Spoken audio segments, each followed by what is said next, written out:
This YouTube channel does not promote any violent, harmful, or illegal activities. All content provided by this channel is meant for an educational purpose only. দেশে অথবা রাজ্যে যখন বিরোধী দল অকর্মণ্য হয়, অপদার্থ হয়, যখন তাদের রাস্তায় নেমে মানুষের হয়ে পথে নামার কথা, তার বদলে টেলিভিশনের পর্দাতেই মুখ দেখানোর জন্য হুড়োহুড়ি করতে দেখা যায় তাদের, ঠিক তখনই সংবাদ মাধ্যমকে বিরোধী দলের ভূমিকায় অবতীর্ণ হতে হয়। এটাই সংবাদ মাধ্যমের কাজ। কিন্তু রাজ্যের হোক বা দেশের অধিকাংশ মিডিয়াই সরকারি বিজ্ঞাপনের আশায় অথবা সরকারি দলের বিভিন্ন আনুকূল্য পাওয়ার আশায় সরকারের ভুল ত্রুটিগুলো দেখেও না দেখার ভান করে। আর তখনই প্রয়োজন হয় এনকে ডিজিটালের, যেখানে রাজ্য হোক বা কেন্দ্র সরকারের কোনো বিচ্যুতি, অন্যায়, চৌর্যবৃত্তি দেখলে আমরা কাউকে না কাউকে তো হুইসেল ব্লোয়ার হতেই হবে। আমরা সেই কাজটা করতে চাই। সেই হুইসেল ব্লোয়ারের কাজটা আমরা করতে চলেছি আজকে। শুধুমাত্র রাজনৈতিক বোদ্ধাদের অথবা নেতাদের সাক্ষাৎকার নিয়ে বেড়ালে কিংবা একচেটিয়া সরকারি দল বা বিরোধী দলের ধামাধরা হয়ে থাকলে মিডিয়াও দুশ্চরিত্র বা লম্পট হয়ে পড়ে। তাই খোলা গলায় আজ সরকারের কিছু ঔদাসীন্য, কিছু গাফিলতির কথা বলতেই এলাম আমরা এক্স ফ্যাক্টরে। না, ভুল করবেন না, আজ রাজ্য সরকারের কিছু জঘন্য সিদ্ধান্ত নিয়ে পর্যালোচনা করব আমরা। অনুরোধ করব এই পর্বের পুরোটা দেখবেন। যদি আপনি সরকারি দলের সমর্থক হন অথবা না হন তাও দেখবেন, তারপরেই আপনার সুচিন্তিত মতামত দেবেন, কারণ আমরা আপনার মতামতের অপেক্ষায় বসে থাকি প্রতিদিন। তাহলে আর বেশি দেরি নয়, চলে আসুন, সরাসরি চলে যাব আজকের এক্স ফ্যাক্টরে।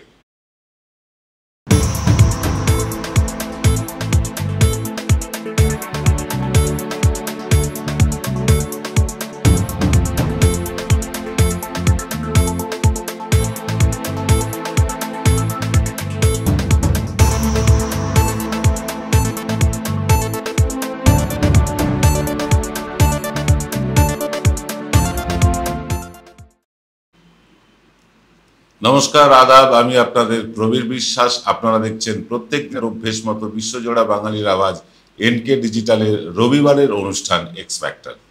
আজকের এক্স ফ্যাক্টরে আমরা কিছু আলোচনা করব, এমন কিছু আলোচনা করব যেটা হয়তো আমাদের সব দর্শকদের খুশি করতে পারবে না, কিন্তু এই যে বললাম হুইসেল ব্লোয়ার, কাউকে না কাউকে একটা হুইসেল বাজাতে হয় সরকারের কানে জল ঢোকানোর জন্য, সরকারকে চোখে আঙুল দিয়ে দেখানোর জন্য। বেশ কিছু কথা অপ্রিয় হলেও বলতে হয়, সেই অপ্রিয় কথাগুলো আজ বলব। আপনি হয়তো তৃণমূল সমর্থক হতে পারেন, আপনি হয়তো বিজেপি সমর্থক হতে পারেন, বাম সমর্থক হতে পারেন, কংগ্রেস সমর্থক হতে পারেন, কিন্তু এই প্রতিটি কথা আপনার জানা দরকার। জেনে পুরোটা শুনে তারপর নিশ্চয়ই আপনি আপনার সুচিন্তিত মতামত দেবেন। অর্ধেক দেখে বা প্রথম কয়েক সেকেন্ড দেখে মন্তব্য নিশ্চয়ই করবেন না, এই আশাটা আমরা রাখছি। যাকে যে কথা বলছিলাম, যে এই যে মমতা বন্দ্যোপাধ্যায় নিজের পায়ে নিজে কুড়ুল মারছেন কিভাবে। দেখুন, দীর্ঘ 34 বছরের বাম শাসনের অবসান হয়েছিল মমতা বন্দ্যোপাধ্যায়ের হাত ধরে। পশ্চিমবঙ্গের সরকার, পরিবর্তনের সরকার, তারা এসেছিল ঢাক ঢোল পিটিয়ে মানুষের কাছে অনেক প্রত্যাশা জাগিয়ে। নিঃসন্দেহে সেই প্রত্যাশার প্রায় 90-95% মমতা বন্দ্যোপাধ্যায় পূরণ করতে পেরেছেন, অস্বীকার করার জায়গা নেই। রাস্তা ভালো হয়েছে, জল হয়েছে, আলো হয়েছে, যেগুলো নাগরিক পরিষেবা পাওয়ার কথা সেগুলো মানুষ অনেকটাই পাচ্ছেন। কন্যাশ্রী, রূপশ্রী, লক্ষ্মীর ভাণ্ডারের মতন জনমুখী প্রকল্প হয়েছে। এবং সত্যি কথা বলতে কি, যে কাজ যে হয়েছে, উন্নয়ন যে হয়েছে, এ নিয়ে কারুর, কোনো বিরোধী দলের নেতাদেরও কিন্তু বা কর্মীদেরও এ নিয়ে কোনো দ্বিমত নেই। কিছু দ্বিমত আছে চৌর্যবৃত্তি নিয়ে। চুরি হয়েছে, কাজ যেমন হয়েছে চুরিও কিছু হয়েছে।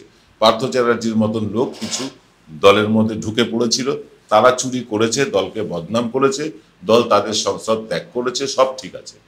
কিন্তু যাদের ঘাম রক্ত দিয়ে তৃণমূল ক্ষমতায় এলো এবং ক্ষমতায় টিকে আছে এখনো পর্যন্ত, মমতা বন্দ্যোপাধ্যায় তাদের কথাই ভুলে গিয়েছেন। আজকে তাদের কথাই আপনাদেরকে বলবো, যাতে এই কথাগুলো মমতা বন্দ্যোপাধ্যায়ের কান পর্যন্ত পৌঁছয়। আমরা বিশ্বাস করি, আমরা জানি যে মমতা বন্দ্যোপাধ্যায় আমাদের ভিডিওগুলো দেখেন, কারণ আমরা ইলেকট্রিসিটি বিল নিয়ে যে অনুষ্ঠান করলাম তার পরের দিনই মমতা বন্দ্যোপাধ্যায়ের মুখে একই কথা শোনা গেল। এ থেকে বোঝা যায় তিনি আমাদের অনুষ্ঠান দেখেন বা তাকে কেউ বলেন। যদি আজকের ভিডিওর কথা তিনি কারোর মুখ থেকে শোনেন বা কেউ তাকে বলে, আমরা সত্যিই কৃতজ্ঞ থাকব। বহু নেতা মন্ত্রীদের সাথে দেখা হলো নির্বাচনের পর, প্রত্যেকে অভিনন্দন জানালেন। বড় বড় নেতা মন্ত্রী, রাজ্যের বড় মন্ত্রী, রাজ্যের বড় নেতা, তারা বললেন যে কি করে হুবহু মিলিয়ে দিলেন আপনারা এক্সিট পোল। অবাক হয়ে গেলাম। একজন তো বেশ দ্বিধাহীনভাবে বললেন, সবার বিরুদ্ধে গিয়ে আপনি একা যেভাবে রুখে দাঁড়িয়েছেন, নিজের এক্সিট পোলে অনড় ছিলেন, সেটা সত্যিই সেলাম করার মতন। অর্থাৎ আমরা বুঝতে পারি যে নেতারা আমাদের ভিডিওগুলো দেখেন। তাই আশা করব নেতারা তাদের নেত্রীকে নিশ্চয়ই আজকের ভিডিওর কথাও বলবেন। দীর্ঘ খরা চলেছিল 34 বছর, দীর্ঘ 34 বছর শাসনকালে শুধু যারা বামপন্থী মতবাদের লোক, বেশিরভাগই তারা চাকরি পেয়েছেন, কোথাও এমপ্লয়মেন্ট এক্সচেঞ্জের মাধ্যমে, কোথাও সরাসরি স্কুলে, কোথাও কোঅপারেটিভসে, মিউনিসিপ্যালিটিতে। যা চাকরি হয়েছে, যারা বাম রাজনীতির সাথে যুক্ত 99% সেরকম মানুষ পেয়েছেন। যারা বাম বিরোধী মানুষ ছিলেন তাদের চাকরি জোটেনি, এমনকি তাদের ব্যবসাও করতে দেওয়া হয়নি। আজকে যাদের বয়স 40-এর ওপর বা 45 থেকে আজকে ধরুন 50-60 বছর হয়ে গেছে, এই মানুষগুলো সবচেয়ে বেশি বঞ্চনার শিকার হয়েছেন। তারা বাম জমানাতেও কিছু পাননি, তৃণমূল জমানাতেও কিছু পাননি। বেকারদের জন্য যুবশ্রী আছে, বেকারদের জন্য গাড়ি কিনে ভাড়া খাটানোর জন্য প্রকল্প আছে, বেকারদের জন্য ভাতা আছে, কন্যাশ্রী আছে, রূপশ্রী আছে। বলুন তো, যাদের আজকে 45 বছর বয়স হয়ে গিয়েছে অথচ 60 বছর হয়নি, বার্ধক্য ভাতা তারা পাচ্ছেন না, সেই মানুষগুলোর অবস্থা কি? মমতা বন্দ্যোপাধ্যায় ভেবে দেখেছেন কখনো? এই মানুষগুলো কিন্তু বাম আমলেও বঞ্চিত ছিলেন, কোনো কাজকর্ম পাননি, চাকরি পাননি, আর মমতা বন্দ্যোপাধ্যায়ের আমলেও কিন্তু বঞ্চিতই রয়ে গেলেন। এই সংখ্যাটা মোটেও কম না। আমরা সমীক্ষা করতে গিয়ে এটা দেখেছি, নিজের চোখে দেখেছি যে 45 থেকে যাদের বয়স 60 বছরের কাছাকাছি, সেই মানুষজন মমতা বন্দ্যোপাধ্যায়কে সমর্থন করেন, হয়তো আবেগে করেন, কেউ হয়তো আদর্শে করেন, কিন্তু মমতা বন্দ্যোপাধ্যায় এই বয়সী মানুষগুলোর জন্য সত্যিই কিছু করেননি, সত্যিই কিছু করেননি, এটা বলতে কোনো দ্বিধা নেই। আর মমতা বন্দ্যোপাধ্যায় আরও একটা ব্যাপারে কিন্তু মুখ ফিরিয়ে আছেন। মুখ ফিরিয়ে আছেন বলতে আমি বলবো যে যাদের ঘাম রক্তে মমতা বন্দ্যোপাধ্যায় সরকার এখনো টিকে আছে, মমতা বন্দ্যোপাধ্যায় তাদের দিকে তাকাচ্ছেন না।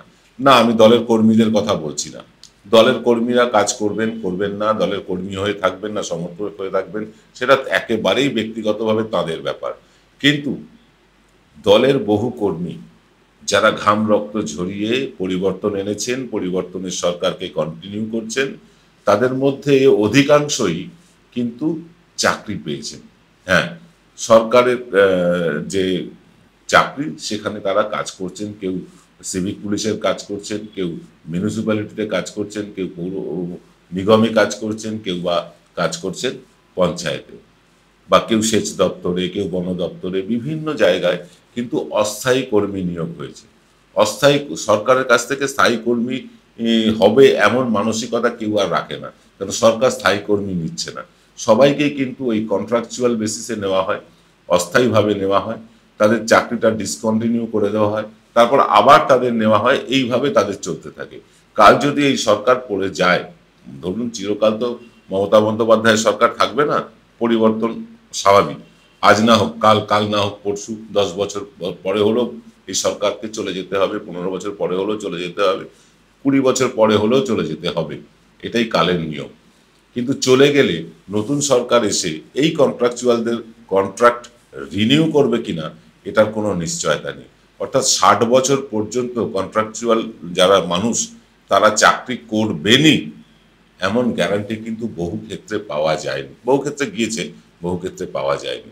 আমরা আরও একটা ভয়ঙ্কর অগ্নিগর্ভ পরিস্থিতির কথা বলবো, যা মমতা বন্দ্যোপাধ্যায়ের আগামী নির্বাচনগুলো জেতার ক্ষেত্রে বড় অন্তরায় হয়ে দাঁড়াবে। তবে ছোট্ট একটা বিরতির পর। আকাশগঙ্গা ক্যাটারার আপনার বাড়ির যে কোনো অনুষ্ঠান, বিবাহ, অন্নপ্রাশন, অফিস পার্টি, বিবাহ বার্ষিকীর অতিথি আপ্যায়নের বিশ্বস্ত প্রতিষ্ঠান আকাশগঙ্গা ক্যাটারার।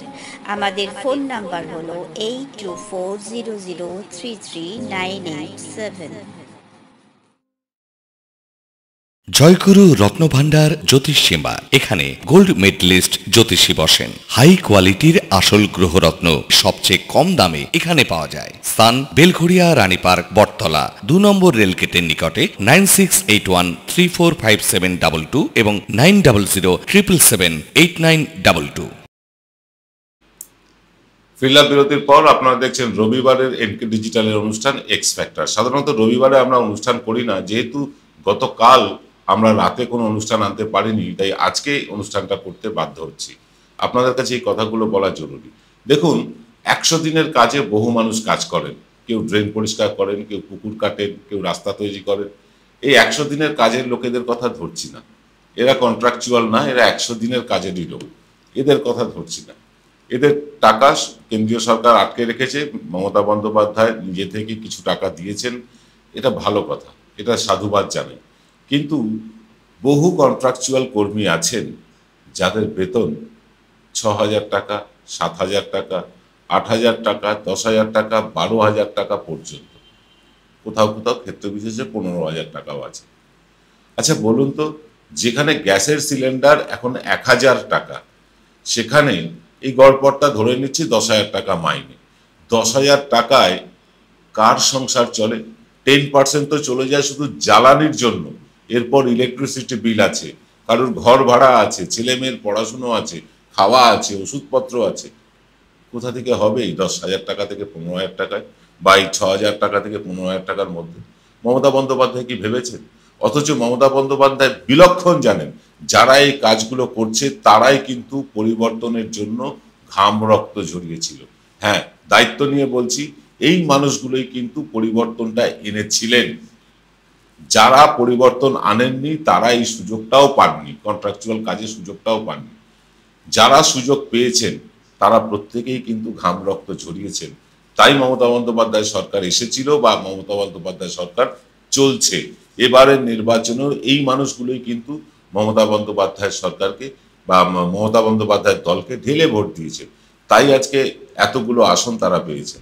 শুধু লক্ষ্মীর ভান্ডার দিয়ে চলবে না, শুধু লক্ষ্মীর ভান্ডার দিয়ে হয়তো একটা মহিলা শ্রেণীদের একটা অংশকে, একটা বড় অংশকে নিজের কাছে আপনি আনতে পারেন। হ্যাঁ, মুসলমানদেরকে আপনি যথেষ্ট নিরাপত্তা দিয়েছেন। এই রাজ্যে হিন্দু মুসলমান ভাগাভাগি করা হয় না, মুসলিমদের দ্বিতীয় শ্রেণীর নাগরিক করা হয় না, মুসলিম ভোটও পাচ্ছেন।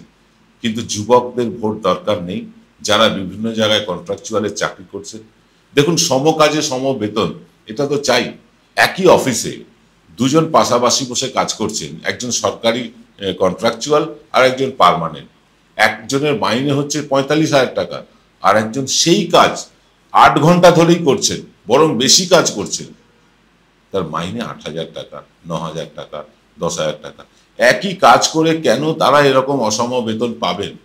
বহু জায়গায় খবর নিয়ে দেখেছি যে এই যে কন্ট্রাকচুয়াল যারা আছেন তারা ঠিকমতো কাজ করেন না। কেন করবে বলুন তো? অনেক জায়গায় খবর পেয়েছি যে কন্ট্রাকচুয়ালরা তারা সই করছেন বা বায়োমেট্রিকে টিপছাপ দিয়ে বেরিয়ে যাচ্ছেন, মাঝখানে অন্য কোনো কাজ করছেন, আবার বিকেলবেলা এসে খাতায় সই করছেন বা বায়োমেট্রিকে টিপছাপ দিচ্ছেন। কেন করবে না বলুন তো? তাদের বিকল্প রোজগারের দরকার তো। আজকে আপনি যাদের 8,000 টাকা মাইনে দিচ্ছেন, 10,000 টাকা মাইনে দিচ্ছেন বা 12,000 টাকায় দিচ্ছেন, তারা চলবে কি করে? তাদের তো সংসার চালাতে হবে। তাই বাধ্য হয়ে বহু লোক আছেন যারা এই টিপছাপটা দিয়ে বা সইটা করে অন্য জায়গায় কাজ করতে যাচ্ছেন। তাদেরকে দায়বদ্ধ করতে হবে কাজের প্রতি। দায়বদ্ধ করতে গেলে তাদের বেতন বাড়াতে হবে। তাদের বেতন না বাড়ালে, তাদের পেট না ভরলে হয় তারা চুরি করবে আর না হয় তারা কাজে ফাঁকি দেবে। আপনি যতই কর্মী নিয়োগ করুন না কেন, আপনি নতুন নতুন কর্মসংস্থানের কথা বলছেন, এত লোক নেব, অত লোক নেব, সব ঠিক আছে ম্যাডাম, সব ঠিক আছে, কিন্তু যাদের ইতিমধ্যে নিয়েছেন তাদের পেটটা তো চালান। আজকে 8,000 টাকায়, 10,000 টাকায় কার সংসার চলে বলুন তো? এই মাকিগন্ডার বাজারে মানুষ বাঁচবে কি করে? ফলে এই মানুষগুলো অসাধু উপায়ে রোজগারের চেষ্টা করছেন, অথবা তারা অন্য জায়গায় কাজ খুঁজছেন, বা কেউ কেউ পার্ট টাইম অন্য জায়গায় কাজ করছেন। এইভাবে কতদিন চলতে পারে? নতুন কর্মসংস্থান করার আগে, নতুন করে চাকরি দেওয়ার আগে একবার এদের কথা ভাবুন। এরাই তো আপনাদের ভোট দিয়ে জিতিয়ে আনছে বারবার। এদেরকে আপনারা হয়তো ভোটের কর্মী হিসাবে পান না, সরকারি কর্মী হিসাবে পান না। কাদের পান? ওই কন্ট্রাকচুয়ালদের বাদ দিয়ে যারা পার্মানেন্ট আছে তাদের। আপনি বলুন তো, এই পার্মানেন্টদের ব্যালট ভোটে আপনি কতবার কোথায় কোথায় জিতেছেন? পার্মানেন্ট যারা চাকরি করে তারা ব্যালটে ভোট দেয়, পোস্টাল ব্যালটে। পোস্টাল ব্যালটে আপনি কতবার কোথায় জিতেছেন? জেতেননি কোথাও। কোনো কেন্দ্রে আপনার পোস্টাল ব্যালটে আপনি এগিয়ে নেই, একটা দুটো ব্যতিক্রম আছে। তাহলে সরকারি কর্মী যারা যারা পার্মানেন্ট তারা আপনাকে ভোট দেয় না। আর যারা এই কন্ট্রাকচুয়াল পাড়ায় পাড়ায় যারা রাজনীতি করে তারাই কিন্তু আপনাকে ভোটটা দিয়েছে, তারাই বুথে বসে, তারাই কিন্তু আপনার হয়ে মিটিং মিছিল করে, আর তাদেরকেই বঞ্চিত করে রেখেছেন আপনি। এটা কি নিজের পায়ে নিজে কুড়ুল মারছেন না? কত কন্ট্রাকচুয়াল কর্মী আছে আপনি ভাবুন একবার, সারা রাজ্যের দিকে আপনারাই তো নিয়োগ দিয়েছেন, কত কন্ট্রাকচুয়াল কর্মী আছে? আমার মোটামুটি ধারণা মোটামুটি 10 লক্ষের ওপরে কন্ট্রাকচুয়াল কর্মী আছে সারা রাজ্যে, বেশি হতে হবে তো কম নয়। এই 10 লক্ষের সাথে আরো 5 জন করে জুড়ে নিন, 50 লক্ষ মানুষের মানে ভোট এদের ওপর নির্ভর করে। এই মানুষগুলোকে বঞ্চিত করলে 50 লক্ষ কম ভোট পাবেন আপনারা, আর 50 লক্ষ কম ভোট পেলে বিজেপি এখানে সংখ্যাগরিষ্ঠ হয়ে যাবে। এটা কি আপনি জানেন? আপনি বলছেন, একটা দারুণ কথা বলেছেন যে বাইরে থেকে এসে এখানকার জমি এনক্রোচ করছে, দখল করে নিচ্ছে, ইত্যাদি ইত্যাদি আপনি বলছেন, এগুলো শুনতে ভালো লাগছে, এই নিয়ে অনুষ্ঠানও করব। কিন্তু ঘটনা হচ্ছে যে আপনার অনেক ভালো কাজগুলো চাপা পড়ে যাচ্ছে দুটো একটা এইরকম ত্রুটির জন্য। এই ত্রুটিগুলো তুলে ধরাই তো আমাদের কাজ। যে শিরদাঁড়া লাগে এগুলো বলতে গেলে, সেই শিরদাঁড়াটা আমাদের আছে। জানি এরপরে অনেক নেতা মন্ত্রীদেরই ফোন আসবে, কি ব্যাপার আপনি কেন এই ধরনের কথা বলছেন? আগে ইলেকট্রিক বিল নিয়ে অনুষ্ঠান করার পর অনেকগুলো ফোন পেয়েছি আমরা।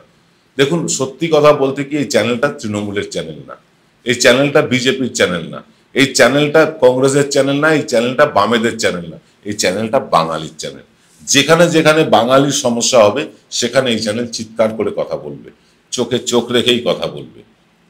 তাতে যা হয় আমরা বুঝে নেব, আমরা সামলে নেব। আমরা কিন্তু এটা কিছুতেই আর মেনে নিতে পারছি না যে 6,000 টাকা বেতন থেকে 15,000 টাকা বেতন দিয়ে দিনের পর দিন মানুষগুলোকে খাটিয়ে নিচ্ছেন আপনারা।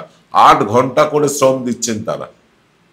বলুন তো, 8 ঘন্টা শ্রমের বিনিময়ে দিনের শেষে ওই 200-300 টাকা মাথা পিছু হিসেব হয়? তাদের সংসার চলে? এই যে কর্মীগুলো দিন রাত আপনার হয়ে কাজ করছে, আপনার দলের হয়ে কাজ করছে, আপনি তাদের কথা ভাববেন না একবার? আপনাকে এবার ভাবতে হবে মাননীয়া, কারণ এই মানুষগুলোর ভোট কিন্তু বিরাট একটা প্রভাব ফেলতে চলেছে 2026-এর নির্বাচনে। আমরা হুইসল ব্লোয়ারের কাজ করি, আপনাকে হুইসল দিয়ে জানিয়ে রাখলাম, মানুষের কিন্তু এই ক্ষোভ বাড়ছে কন্ট্রাকচুয়াল কর্মীদের। তারা বিরূপ হচ্ছেন, তারা চাকরি পেয়ে কৃতার্থ আপনার কাছে। আপনি চাকরি দিয়েছেন কিন্তু পেটে ভাত দিচ্ছেন না। এর জন্য কিন্তু আপনার বেশ কিছু ভোটে ধস নামতে চলেছে 2026-এ। নেহাতি এখানে বিরোধীরা অপদার্থ। পশ্চিমবাংলায় বিরোধী বলে কিছু নেই।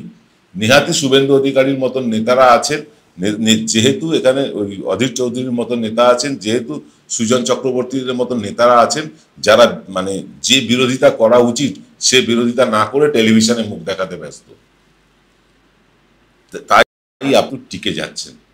এই অকর্মণ্য অপদার্থ বিরোধী থাকলে আপনি হয়তো আরো 50 বছর শাসন করবেন, আরো 100 বছর শাসন করবেন, কিন্তু মিডিয়ার কথা থামবে না তাতে।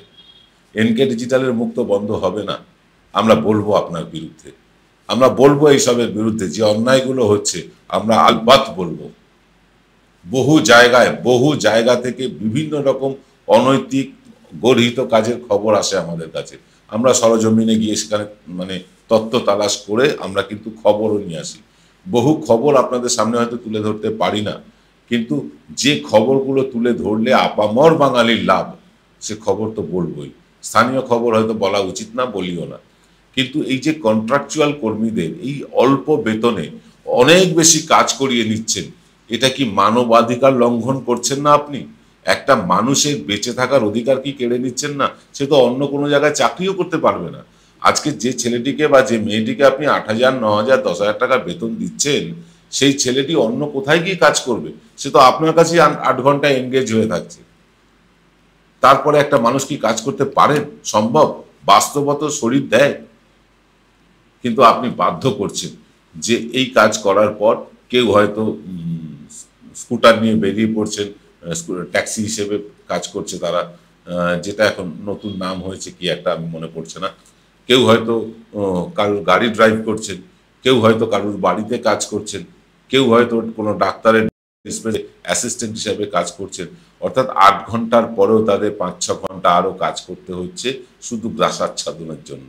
এবং সত্যি কথা বলতে কি, তাতেও গ্রাসাচ্ছাদন ঠিক মতো হচ্ছে না। আপনি তাদের দিকে দেখবেন না, তাদের দিকে খেয়াল রাখবেন না। শুধুই লক্ষ্মীর ভাণ্ডার, কন্যাশ্রী, রূপশ্রী দিয়ে মহিলা ভোট পেলেই তো আপনার চলবে, এটাই কি আপনি মনে করছেন? কিন্তু যুবকদের ভোট আপনার দরকার, যুবকদের কর্মী হিসাবে দরকার। এবার একটু তাদের কথা ভাবুন মাননীয়া, এবার তাদের দিকে তাকান। মানুষগুলো বড় কষ্টে আছে, আপনার প্রতি তাদের আস্থা আছে, বিশ্বাস আছে যে আপনি কিছু একটা করবেন। কিন্তু দীর্ঘ 12-13 বছর হয়ে গেল, আপনি এখনো কিছু করেননি। এবার তো করুন। কেন্দ্র থেকে কিছু কিছু টাকা পয়সা আসা শুরু হয়েছে, হবেও। এবার আর কেন্দ্র আগের মতো টাকা একচেটিয়া অধিকার বলে আটকে রাখতে পারবে না, এটা আপনিও জানেন। তাই যদি সম্ভব হয় এই মানুষগুলোর আগে রুটি রুজির ব্যবস্থা করুন। অন্তত 20,000 থেকে 25,000 বেতন করুন এদের, যাতে এরা ভদ্রস্থভাবে বাঁচতে পারে, বলতে পারে বুক ফুলিয়ে, হ্যাঁ আমি সরকারি কর্মচারী, কন্ট্রাকচুয়াল তো কি আছে, সরকারের কাজ করি, এটা যেন বলতে পারে। তারপরে আপনি অন্যান্য জায়গায় নিয়োগ করুন। ওই এক গাদাগুচ্ছ লোক নিয়োগ করলেন আর কেউই ঠিক মতো খেতে পেল না, শুধু লক্ষ্মীর ভাণ্ডার দিয়ে তাদের পেট চলবে না। একটু ভাববেন মাননীয়া। আজকে এপিসোড এখানেই শেষ করছি। দেখা হবে আগামীকাল সকাল ঠিক 8টায়। যেমনভাবে রোজ আসি তেমনভাবেই নতুন কোনো এপিসোড নিয়ে আসবো। আজ এই পর্যন্ত, সকলে ভালো থাকবে। নমস্কার।